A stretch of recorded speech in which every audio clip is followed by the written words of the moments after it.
Welcome to Strategy Saturday. I'm Charles Crillo, and today we're discussing strategic concessions, when they help and when they hurt your bottom line. So let's get started. In competitive multifamily markets, concessions are a common leasing tool. These concessions can include free rent, waived fees, and various move-in specials to help boost occupancy. Concessions can be helpful in many situations, but they can also hurt your bottom line and NOI when used incorrectly. I personally never utilized a concession when renting any of our apartments until we syndicated our first apartment complex in Tampa. Up until that point, we were just leasing apartments and requiring a month's security deposit and the first month's rent up front. When we started buying larger Florida apartment complexes, the property managers explained that concessions are very common, so we began using them, and it was kind of hard not to because all from the neighboring properties were utilizing concessions as well. When concessions help your bottom line, lease-up stabilization. After a new construction project is complete or during and after a value-add renovation, these are prime times to offer concessions. This is mainly because you are looking to refinance the property and you need the occupancy and the NOI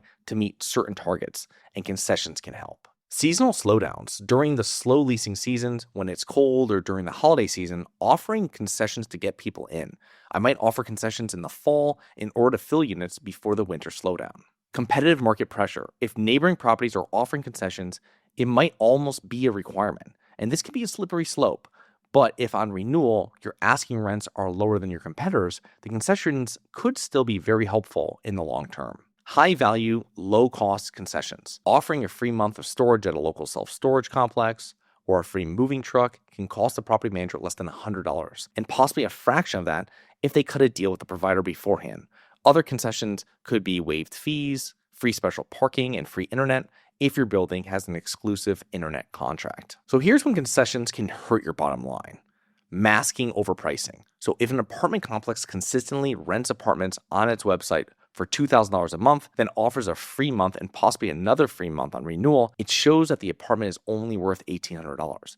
They're just hoping that tenants will stay past the concession burn-off and waiting for market rents to increase. Creating a renewal issue. Heavy upfront concessions like 2 months of free rent, discounted this and free this, make renewals at the asking rent very difficult. You eroded the value so much that you need to wean the tenant off the concessions for any hope of ever burning them off. Ongoing rent loss compounds. So 3 months of rent hit the bottom line very quickly. 1 month of free rent is like a 9% discount on actual rent. Landlords have very tight profit margins. Usually after debt servicing and all expenses, it's around 10%, and you have to be very careful and strategic with concessions. It shows possible management or property distress. I personally don't like buying properties with many concessions. Concessions are usually a tactic used by sophisticated investors, and when underwriting a property, you need to figure out the actual effective rent per unit being charged, not what the broker says. I see concessions as a property's actual rents are too high. Usually you'll find deals with apartment complexes